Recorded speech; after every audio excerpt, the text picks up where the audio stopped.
Hello and welcome to the Trash Talk Podcast. I'm your host JJ, and today with me I've got Sergej. Hello. And this is T minus 4.5 hours, so hopefully this comes out on time. Who will know? Gonna be great. Yeah, this thing has been a bit delayed. We have had some technical difficulties, actually on both attempts. So yeah, this is take two. There won't be a halftime show today because we gotta go fast. Because as I said, we're literally 4.5 hours away from this thing going out. Hopefully, if everything goes well. First topic: procrastination and discipline. Yes. I think those relate a little bit.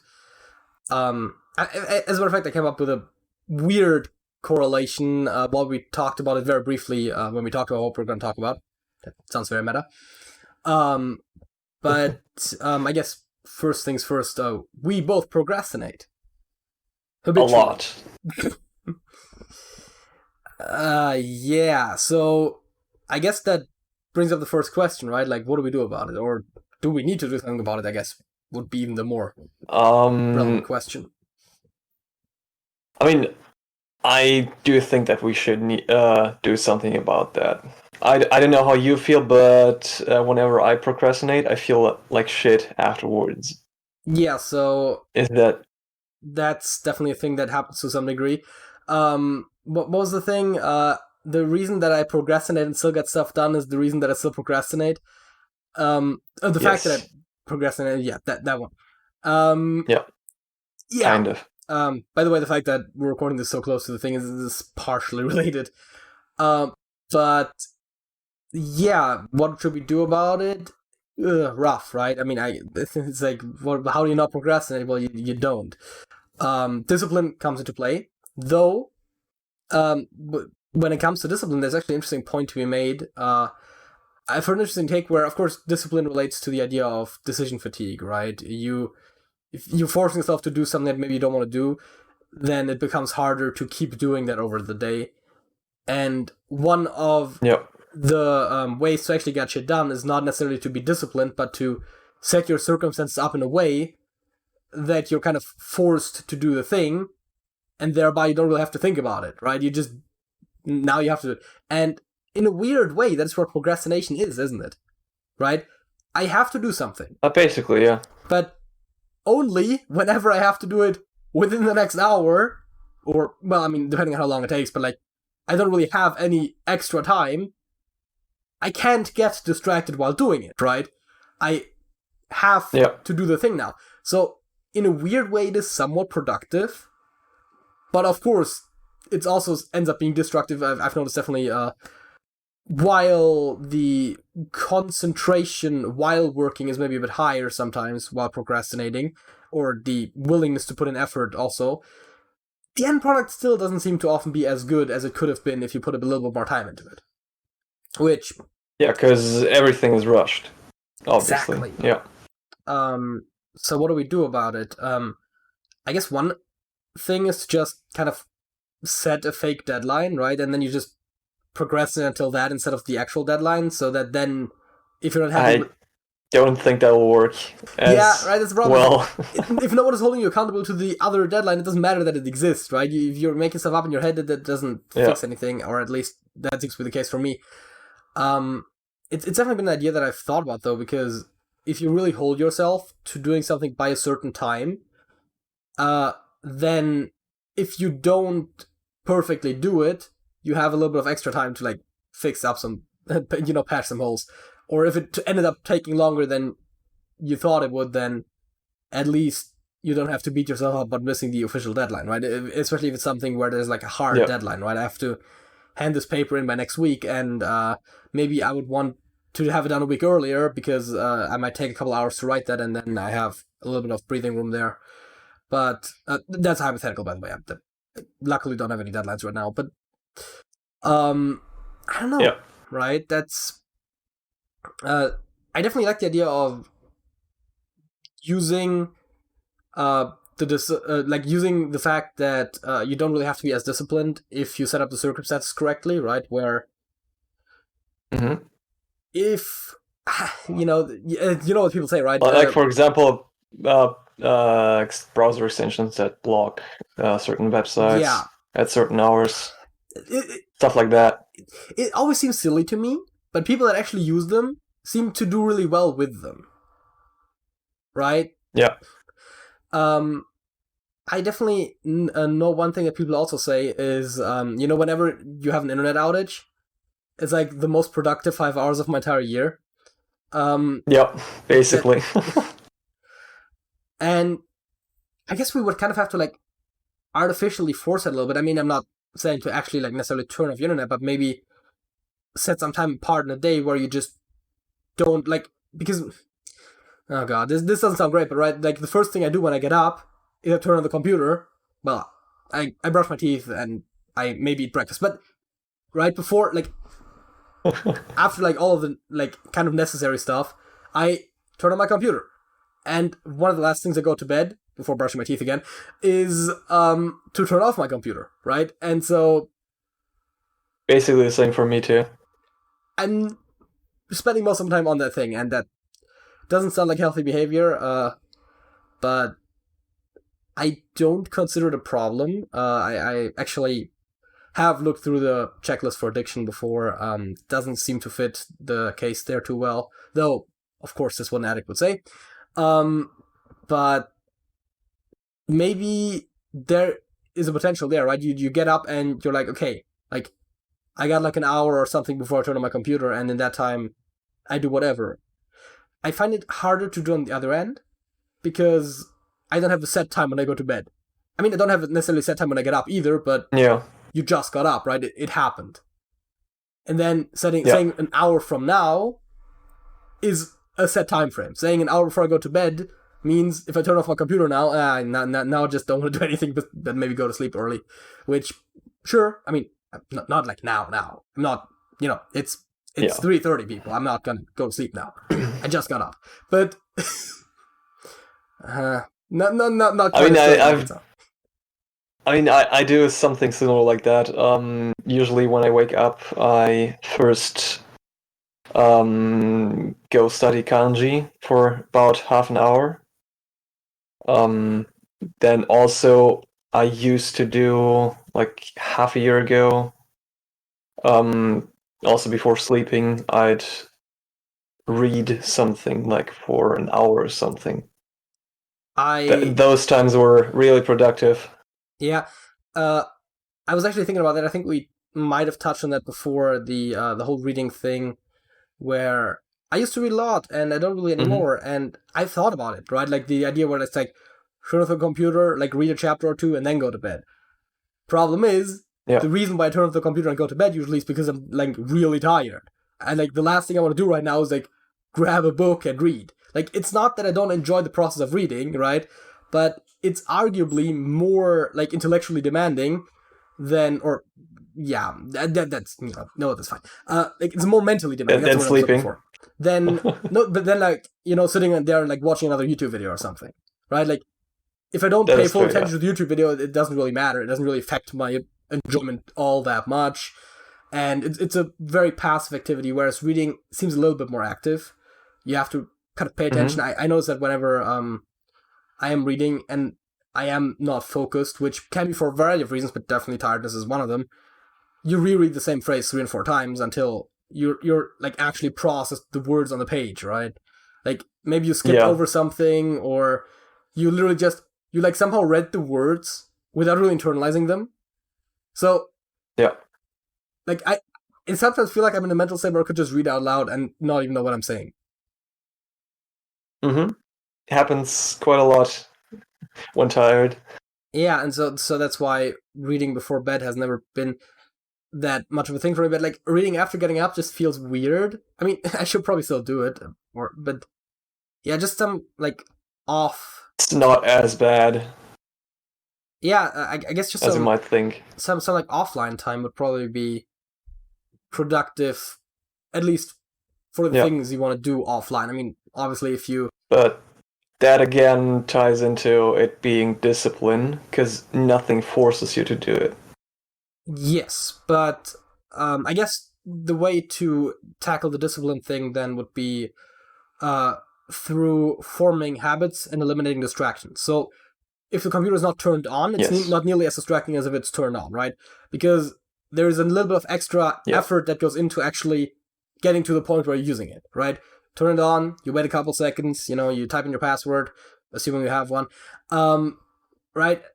That's not a big deal, but, the human organism avoids any unnecessary effort where there is some. So if I'm sitting right here and like my mouse is there, my keyboard is there, my screen is there, my other screen is right there. Yes, your setup is mental. The point was that I can see both screens and my peripherals are within reach. Yes. That was all I was getting at. And so obviously, right, like, I mean, we're having a conversation right now, and I personally don't get distracted during conversation. Well, I do, but by my thoughts and by the things I'm saying, right, and I go on tangents, but I don't get distracted by outside factors as much. Like, I don't know if I want to bring up the thing with people being on their phones while talking to other people. Not as in on their phones, but just as in, like, browsing, like, Reddit on their phone while having a conversation. Like, that's just... Yes. I do have a few people in mind. Yeah. Anyways, Please don't. I guess habits would be one of those things, right? Yeah. The idea Definitely. of, for example, like someone wants to get in shape, right? The thing you do is you do like 10 push-ups and 10 sit-ups every morning or something. It doesn't have to be a crazy amount necessarily, but the point is you do it every single day, and then, eventually it gets easy and you do more. But I'd actually even recommend starting out even lower than that. Just do one push-up, one squat, whatever. Just to get into the habit. Like, just do it for 2 weeks. Yeah. Straight without any excuses. And then start increasing the amount. Yeah. That usually works for me. I think, I for a while actually stopped doing it, so that, and there's that. But I for a while actually did, 10 push-ups, 10 sit-ups, and 10, what was it? Push-ups, sit-ups, squats. 10 each, every day for, like, 2 or 3 weeks, and then I gave it up again, because the problem is, and that's another thing, actually, that is, so I should probably go into it a little bit, because that is productive advice, I think. I set a time to do it that felt reasonable, because it was a time that I, like, knew I was going to be awake, and I figured, it's like, I'm not going to be in college at that time, like, I didn't even, right? Like, I'm definitely awake by now, I'm definitely not asleep yet, I'm very likely at home. Problem being, then it's like, like Alex is coming over to record, and it's like, like he's coming over at 6 or something, we're hanging out till midnight. I'm sure, do it before, right? But now it's like not within the pattern I was establishing. And that is already becoming problematic a little bit again. And then it just like, okay, yeah, I guess I'll not do it today, but I'll do it tomorrow again. And then, fucking hell. So anyways, that stopped. Just doesn't work. As soon as you have one break, it's over. Establish habits, and as Sergej said, very important advice actually, although, as I said, I think 10 is a doable number, but the point is, start small. Right? Yes. You can expand it before. I've heard advice in terms of habit building where it was like, there's maybe something you want to commit an hour to every day. Don't start by saying you're going to commit an hour to it every day, because that's a daunting number, right? It's a lot of time. But if you say you do 5 minutes a day, as you said, like, right, start with one small thing, start with 5 minutes. And then you build from there, right? You get used to doing the 5 minutes every day, and then you can start about expanding it. Right? Once you have the habit, then expanding upon it is not that difficult. I mean, I'm not saying it's trivial. Don't... and do not think like, it's just 5 minutes, I'm gonna do 10 tomorrow. That doesn't work, like, at all. I've been there, I've done that. You mean instead of doing 5 today, and 5 tomorrow, I'm gonna do 10 tomorrow? Yeah, that's... Yes. Doesn't work. Never works. Because you could do 15 in 2 days. Yeah, sure. Procrastination. Just as easily. You can't procrastinate on your habits. Also, by the way, even if you could do that, you get to a point where it becomes too much, right? It's because someone's like, oh yeah, like I've been pushing this off for like a week, and now I have to do like 35 minutes, and all of a sudden that is a lot compared to the 5 minutes that you were starting out with. Yeah, no. Regularity, you can start small, but yeah, it's just consistency. And then, what was it they say? It takes 2 weeks to build a habit. That's kind of bullshit. Because A, it depends on person to person, and B, it depends on the amount of repetitions, right? If you try to build a weekly habit, you're not going to build that in 2 weeks. Daily habit? Yeah. Maybe. I don't know. Stick with it. Small habits. It truly does work to some degree, at least. Your experiences may differ, but it's really the best shot you can give yourself. That is fully, yeah.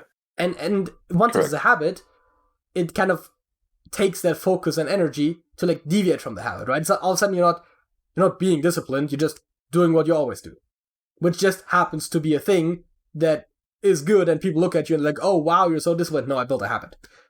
Most of the people that you think are disciplined, I'm not saying they don't have any discipline, but they mostly just found a way to live their life in a manner that is productive, kind of by default. So it would take them energy to deviate from their productive ways, whereas where we are at right now, we could use some more productive things in our lives, and it takes energy to get there. Yeah. Sadly. Sorry, I talked a lot. But you have wisdoms to spare, no, that's fine. to share as well. Actually don't know what to say there, because you laid it out really well. Yeah, it's been something that I've come into contact with a bit semi-lately, like over this year, I would say, mostly due to tangentially related things.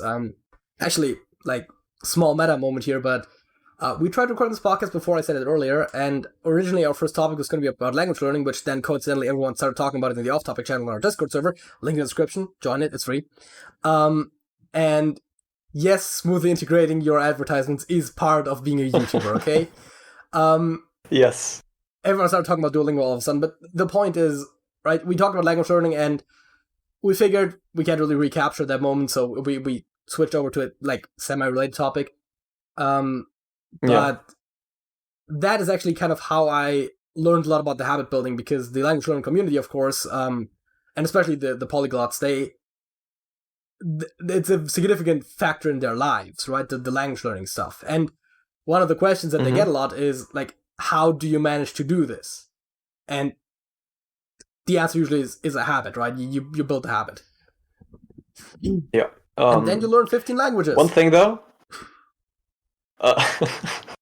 one thing though, about procrastination on like homework or school assignments, whatever, writing a paper, that kind of sort of stuff, it usually stems from having a negative emotion associated with that work. So the issue does not lie in having a bad schedule or anything like that, what a lot of people will tell you, but actually just removing that bad association with this task. Yeah, I agree that which probably helps, but people have been known to procrastinate on things that they actually enjoy. Yeah, that does not apply there. There are different issues there. I'm just saying, it could definitely help you move in the right direction, but it might not be the entire solution. That is entirely correct, yes. Yeah. Just something I noticed over the years, also just learning about this topic, that this is usually one of the major reasons why people procrastinate on homework and stuff. Yeah, there's a very succinct quote that I remember just now, and that says, worrying means you suffer twice, right?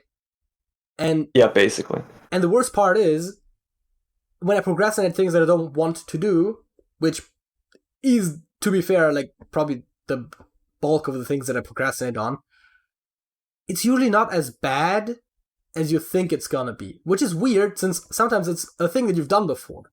And you know exactly that it's not that bad, But the longer you procrastinate, the more it kind of like builds up that resistance in your head, and like on almost a subconscious level, the worse it becomes, right? Like, oh, I don't really want to do this, and then it like over a week, like say homework is a great example, right? We've all been there, or a lot of the viewers probably are going through it right now to some capacity. You've done your homework before, probably, hopefully, and then it's like, it's not necessarily the most enjoyable thing in the world, I'll give you that, but it's like, it's maybe a bit boring, and maybe it's a bit annoying, and maybe if it's a hard one, you get a bit frustrated, but it's always just that, right? It's a little bit this, a little bit that, but then when you have like a week to do it, like at first you're like, I'm not really feeling like it, and then by the end of the week you're almost dreading to do it, and then you're like, oh shit, I still have to do that thing. I've been pushing this off for a while now. I really don't want to do this. It's like, dude, it's like 15 minutes. I mean, it depends on what the homework is, but like, right, you have to do like this 15-minute thing, and it feels like it's going to ruin your entire day. It's like, by procrastinating, you almost like build it up in your head. Yeah. And definitely true. That's not only does that make your entire emotional state in the lead up, and in school life you always have some homework you could procrastinate on, worse whenever you think about it, but it also makes the experience itself seem worse than it is.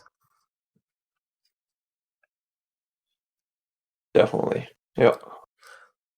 It's hard though. I mean, yes, changing your mentality and is definitely one thing, but it still seems hard to just do things immediately, right? Because you still don't wanna. Again, it might not be a horrible thing, but I guess you just gotta kick yourself in the ass sometimes, huh? Yeah, or just remove distractions. Oh yeah, if you're like doing your cause homework, an internet outage for your neighborhood. Yeah, maybe just turn off your computer. Not something that I really is a factor for me personally, which is why I just now thought about it. But smartphones, seriously, like turn off notifications. Like, put it in airplane mode. It's the easiest way. Just put it in airplane mode, turn it off entirely, whatever. Right? Like, or at the very least, turn off all notification sounds and turn the display face down. That's the big mistake people make, right? They turn off the sounds, but they still see the image, the display flash up by the time they get a notification. And at that point, you're curious what that notification was about. You want to know what it is. It's just a deep psychological thing, right? Humans are curious beings. That's why we have science. That's also why we have Gen Z, right? Like the like short attention span, always on the notifications. On one case we call it a problem, in the other one we call it ingenious, right? It's the same motivating principle. But you're not going to be nearly as curious if you don't know that there's something to look at, right? You just turn off that goddamn thing for a while, do whatever you need to be doing, and then turn it off again, and then you can like scroll through your Twitter notifications, whatever, as much as you like. It's not going to be anything fun there anyways, but, Yeah. Seriously, social media maybe... is... Yeah. Also YouTube, even though there is like a lot of useful stuff on there, I usually find myself watching like for 2 hours of useless stuff that I'll not remember tomorrow. It's bad. Yeah, I get that. I think for me it's a bit cycles and trends, right? It's like sometimes you have that thing whenever all of a sudden you're binge watching some like random shit that comes up on your YouTube, like suggested and whatnot, and it just gets really crazy and useless. And sometimes you actually end up like kind of binge watching informative content, and then yes, retention is like honestly the only factor that makes it a potential negative, that you're like watching like 5 hours of educational content back to back. It's like you're gonna not retain a lot of it, but then again, the subconscious is very powerful. Not saying that you should necessarily waste your entire day watching educational YouTube videos. At some point, there's also a limit there. But if you want to get better at Hearthstone, subscribe to TrashcanTV. I think that's the big takeaway here. Okay, you know what? I admit that was a smooth plug, man. That was smooth. Yeah. It seems like we're starting to spin in circles a little bit, and it also seems like we've been at this for half an hour. So, well, almost half an hour, I think. Any closing thoughts on procrastination, discipline, habit building, healthy lifestyles. I don't know, man. I think I said everything, or rather, you said everything. Yeah, I'm sorry. I'm still getting used to the dynamic a little bit, because whenever I'm talking with Alex, I kind of sometimes have to force myself in there. And now, like, the roles are reversed, right? And I talk too much. It's been known. It's fine. How about you talk about your fact of the week? Oh, my fact of the week. So you gotta pretend you didn't hear that last time. Hugh Jackman. Thanks for the correction, by the way, last time. Yeah, we're referencing a recording that just was, like, it barely happened. Yep. So, Hugh Jackman, the actor that played Wolverine, did not know that Wolverines are real animals. That's So, wow. that's I would have never my imagined fact that. of the week. That's crazy, man. That's wow. My fact of the week is not necessarily going to surprise you either. Not because you've explicitly heard me use it as my fact of the week in the last episode. Because I'm going to reuse that one next week. But hopefully with a guest. But work in progress. No promises. My fact of the week actually relates very much to that last episode, and that is there's different types of video file formats, and they have very different properties. And so, say you are recording a video, and somehow in the middle of the recording it just miraculously stops, and just your recording software doesn't write in the file anymore. Then it depends a lot on the video format, if you can still watch it until it stopped writing, or if it's a corrupted file. Say you're using an MP4 format, the file is going to be corrupted and you're not going to be able to use it again, and then you need to record the podcast the next day, and that's, well, we could have recorded later that day, which is the procrastination thing. Also mental energy, because we got into some other things that were related to upcoming content. Keep, subscribe to TrashcanTV too if you don't want to miss any of that out. It's going to be exciting. So yeah, if you want to record something in a format that allows both multiple audio tracks, which we use to make audio balancing things, hopefully that worked out great, and does not corrupt if the stream writing to the file suddenly stops. MKV is, for example, one that you could use. MP4 would not be recommended. I think they are smaller because it's more compressed, but that is part of why it corrupts whenever you're writing it, because it doesn't just sequentially write stuff into it. So yeah, that both kind of gave away what happened, and maybe hopefully educated some people on mistakes not to make. Because that definitely happened. Where was I? Second smaller fun fact, right? If the writing stream into the MKV file stops, the file is not going to know how long it is. That's just something fun I discovered. Yeah, it's just... It still plays. Most software will still accept it, and as a matter of fact, if you import it into a video editor, they will usually be able to know how long that segment is, because they actually know what is in there. But the file itself is not going to have a length in its metadata, so some players are going to display it a bit weirdly. So I guess that might be the more interesting fact of the two. I don't know. It seems less useful for sure.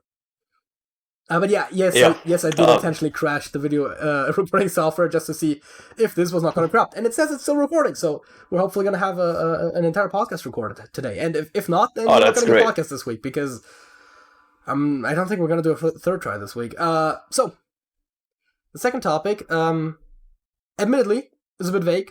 I was inspired by the Daleks thing that was released to the official Doctor Who YouTube channel recently. I'll try to remember to put an info card, but I'll probably forget.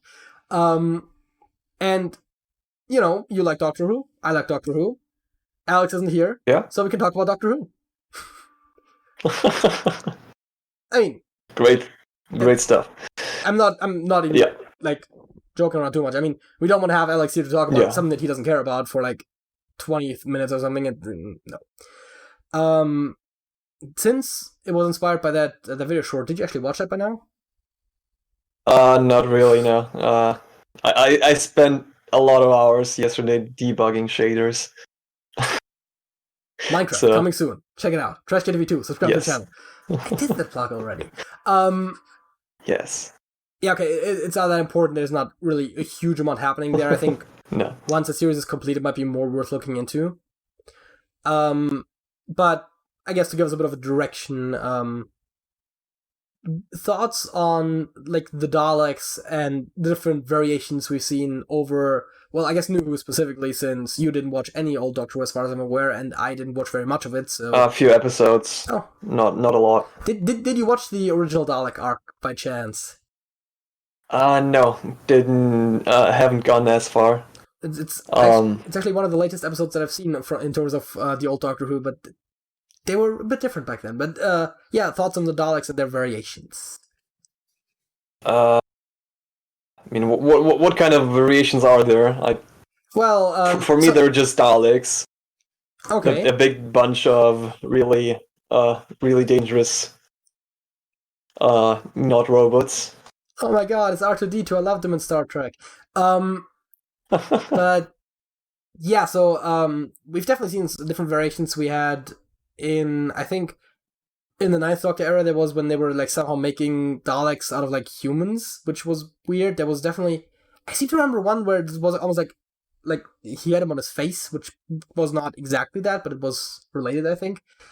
There was Wait, what? There was some different mutant Dalek varieties, like the Cult of Skaro. It seems mostly like this topic is just me trying to remind Sergej of things that happened in Doctor Who. Oh god. I think I have to rewatch that stuff. Yes. Forgot. Yeah, I don't know. Just know that when Daleks first appeared in new Doctor Who, they seemed dangerous. Oh, because yeah. they were made out to be. Yeah, and then later on in the series, they kind of just became a thing that exists. Actually, No one really I was thinking about with the Bad cared Wolf. about them. I think is actually, by the way, the first Tennant season, but that's a yeah. Sorry, what? Yeah, I said the thing with the Daleks on that space station, which I think they were doing something about humans there. I think it was actually Tennant. I think that was the second season of New Who. No, Okay, I was just correcting something there. maybe, yeah. Because that was also when Jack became immortal. I think that whole shenanigans there. Yeah, Something like that. it's a good point, right? The kind of how narratively they were used, right? The Ninth Doctor encounters a single Dalek that is like heavily damaged and missing half its weaponry, and it's like a huge threat. And then Yeah. the 11th Doctor like walks down to Skaro, like there's an entire council of Daleks. Wait, was it the 12th already? Like, actually, yeah, I think it was the 12th. Like, walks down on Skaro and like Davros offers him a chair, right? Like, Yeah. the only other chair on the entirety of Skaro. Which sounds like something from a parody, but that was actually in the episode. Yeah, that kind of diminishes the Dalek threat, doesn't it? Yeah. Really does. Yeah. Counterpoint would be the very original Daleks did not have their flight or anything like that, and they were actually more like those little like car scooters from amusement parks. So the way to stop them was to get a carpet under them, because if they weren't connected to the floors, they couldn't move. So the power level of Daleks has certainly fluctuated over the years. Also, additional fun fact that was my fact of the week like 2 years ago at this point. I've been doing this for a while. Is that in the very first episode that Daleks appeared, they never once said exterminate. The closest they came was that one of the Daleks, I think, said, asked if the prisoners should be exterminated. Ooh. And nowadays, like, they're walking around, they're like, exterminate, exterminate, exterminate. They barely say anything else, right? Yeah. I feel like that is something that happens when the crew changes over time. Because I think, remember, Daleks were doing one specific thing they love, and try to do it as much as possible. Yeah, it's called flanderization. Yeah. Named after Ned Flanders from The Simpsons, where a character gets distilled to some of its core aspects, and that is all that that character is known for in later iterations, basically becoming a caricature of themselves. Yeah. I think that happened to Daleks. Yeah, I was actually a bit disappointed whenever I saw the most recent at this point. Yeah, I think it was. I think I looked it up. New Year's special. Spoilers. Where the whole plot was that like 3 human armies came together to like defeat a single Dalek, which sure has a destructive power if it took entire armies to take it down, but like hundreds of years ago with like no modern technology. And they somehow not only took down the Dalek, but they also like took it apart with fire somehow. And it felt like that diminished the power of the Dalek a little bit to me. But then when I think about what I just said about the very first appearance of the Daleks, there was like 3 or 4 people that were like, they threw like a jacket under him. Then when he couldn't move, they opened up the dome. They actually tore out the actual creature. And then like one of them got in there so as to pretend to be a Dalek so that they could get out. You know, it's like, so, sorry for old Who spoilers. But yeah, that was 1963. If you're worried about spoilers from there, that was 57 years ago. You had your time. But so in a weird way, like they've kind of built them up over a while, and then now it seems like they're taking them down a bit again. Mm-hmm. I'm not sure if that is kind of intentionally trying to return them a bit to their older state, or if it's just, you know, one writer wants them to be like really OP and dangerous and scary, and the other writer just wants to use a cool Dalek army, and then, oh fuck, now we have a Dalek army, how are we going to defeat the Dalek army? Well, I guess the Doctor's got to be clever. Yeah. Which, I mean, the Doctor being clever is one of his best known aspects, and arguably what makes him such a cool character, right? Because a lot of other action protagonists, well, I mean, it's not really action, but like sci-fi action, it doesn't really matter, right? Like that all kind of oftentimes ends up with the characters that kind of like solve their problems with being really good fighters or something, or like more like violent solutions. And I guess too, which is almost weird, right? Because the core audience are the more nerdy type, and not to say that those are necessarily mutually exclusive, but if we go to like the whole like nerd versus jock stereotypes, it seems like most of the protagonists are more in the jock camp, whereas the Doctor is like the like epitome of nerd, like, and that's how he solves problems. I actually never noticed that. That is an interesting observation. Yeah. And I don't think I came up with that myself. I think I heard someone say that at one point, and I was like, oh yeah, kind of like you, right? It's like, oh yeah, that is true. That is weird, huh? The Doctor, the perfect role model for any nerd out there. Yes. Always be nice, but never fail to be kind. Yeah, that was a 12th Doctor quote. I don't remember exactly from when. It's a longer quote too, but it's somewhat the only part that I remember. It's the whole. I think it's a whole speech about like helping without reward or witness. That whole thing. Seemed like a really inspiring speech. Yeah, it could be. It's a good speech. So yeah, I've kind of been just. It's just kind of like a lot of me talking about Doctor Who stuff. Is there anything that you want to bring up about Doctor Who or the Daleks or the villains of the Doctor or something? Oh God. I don't know. I don't really have anything to say. I could just give you a topic to talk about. How do you feel about Weeping Angels?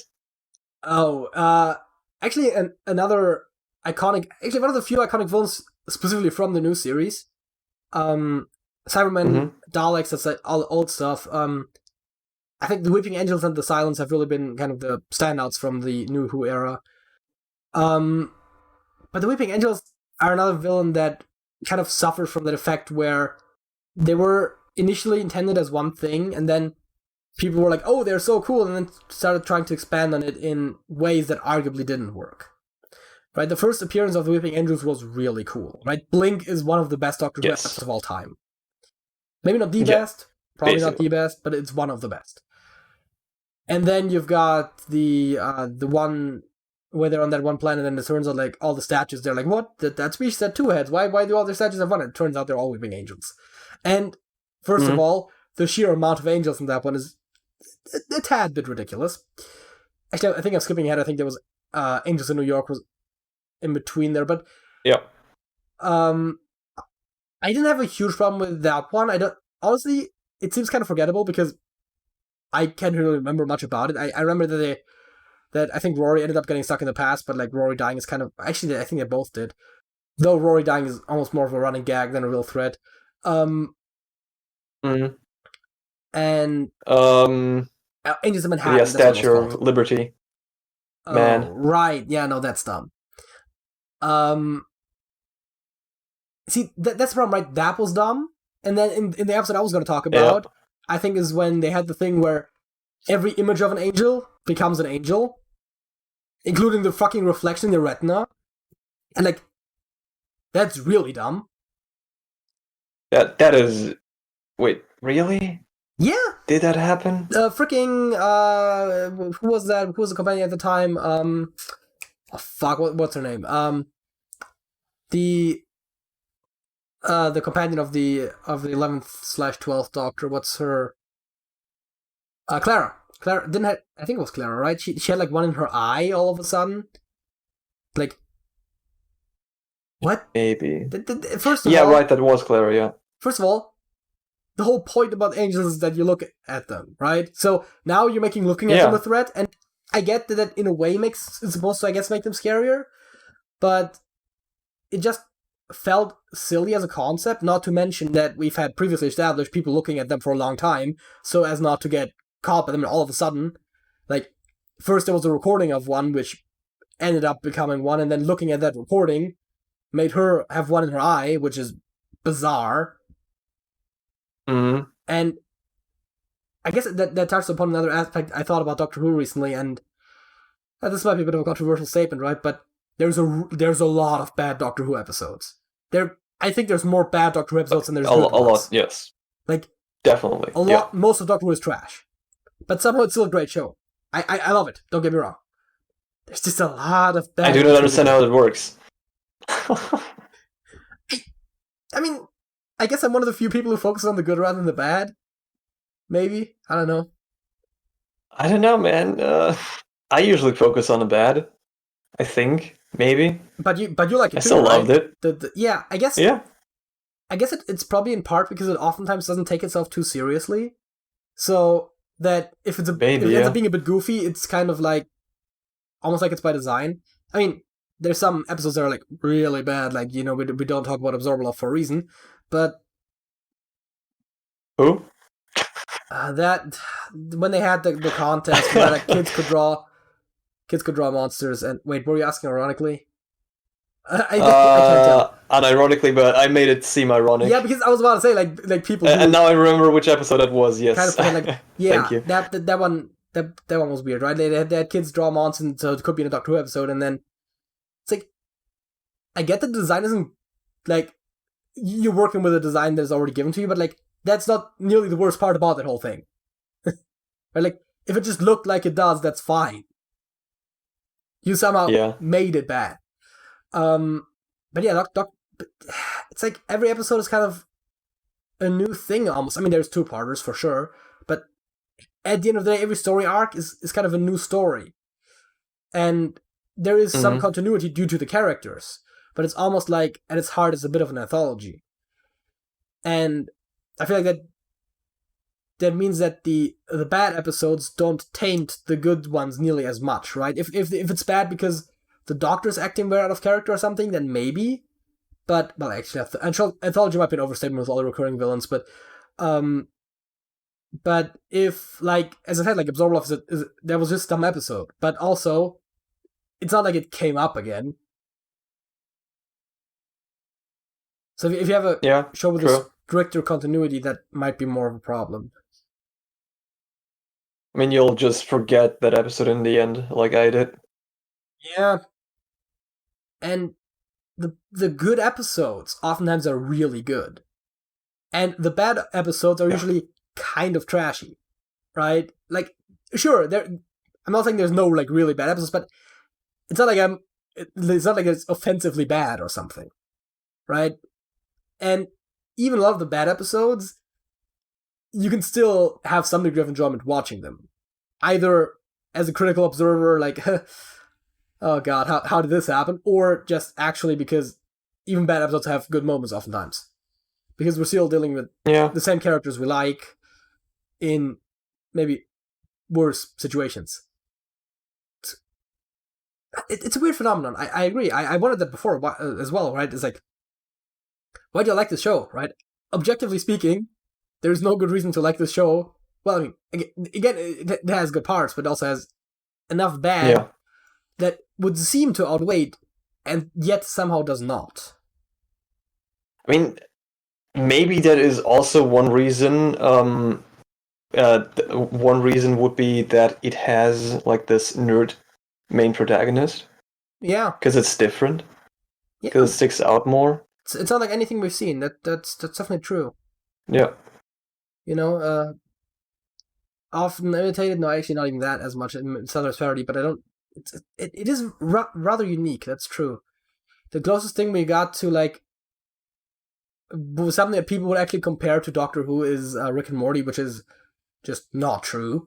Like, yes, there's two characters that are traveling. It is different. That are traveling around, but A, it's stylistically very different, and B, it's not even the Doctor Who parody, right? It started out, the character designs are Back to the Future parody, and if you want to look at it as like a foil to science fiction, you should compare it to Star Trek, not to Doctor Who. There was actually also an excellent video on that at one point, where the tropes that it deconstructs have nothing to do with Doctor Who. They are more like your traditional hard sci-fi, like Star Trek sort of a thing, where it kind of goes more in the face of that. I mean, they literally copy the Menagerie episode, so. Okay, I don't know, man. Yeah, so sorry, I was getting a bit off topic there, but. Yeah, something about Doctor Who is just special. And it don't mean in a bad way. Words gain connotations sometimes. But maybe in a bad way too. I mean, yeah, one of the things it suffered from for a long time was just very low budgets as well. Like, if you look back at it, I didn't notice it as much watching it the first time around, because it's also been a couple of years, but a lot of the effects are not just not good, they're like actively bad. But also, if the story around it is good, I'd rather watch a good story with bad effects than the other way around. And I know that doesn't agree with everyone, but that's just, yeah. And I think it's because the good stories are so good. So yeah, maybe, yeah. Any closing Doctor Who thoughts?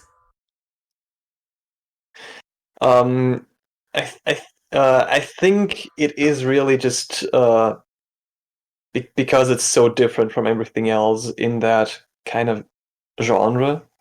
Like you have science fiction. I don't really have a single protagonist with a few companions solving stuff by thinking and not by fighting. There aren't any big shows in that regard. Yeah. So yeah, I kind of feel like that's why it is so popular nowadays. Yeah, I mean, makes a lot of sense. Yeah, and I think in the interest of getting this out on time, and since we clearly kind of exhausted the topic, I know it wasn't as you know. I hope you enjoyed the JJ podcast. Sergej kind of was here too. Yeah, sorry about that. Hi. Sorry about that.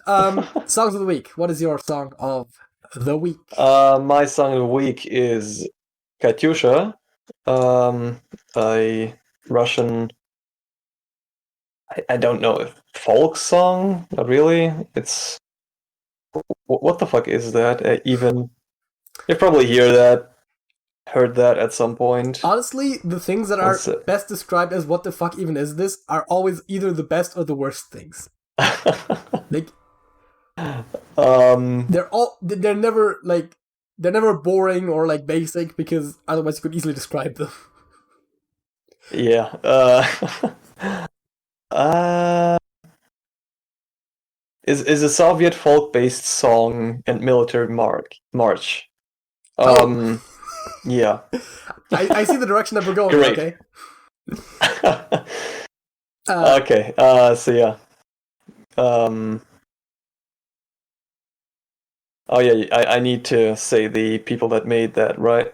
Oh yeah. One second. That would be good. I mean, we'll have a thing, but 1 second.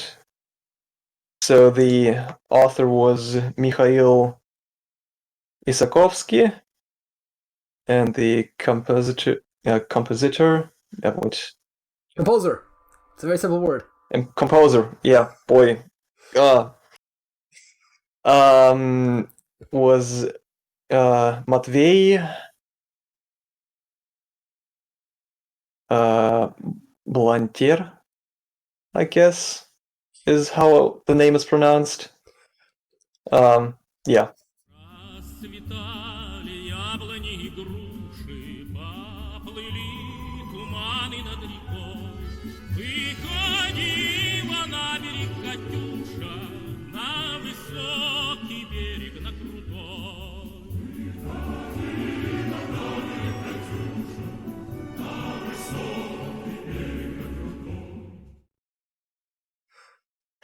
That's that. Okay, yeah. What is your song of the week, JJ? My song of the week, and I just now realized it actually kind of fits with the Doctor Who theme, but that's purely coincidental, is Magical Mystery Tour by the Beatles.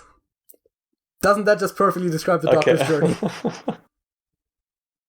Basically, yeah. So yeah, BBC, if you need a new soundtrack, there was some Brits a couple years ago who sang a song that might make sense.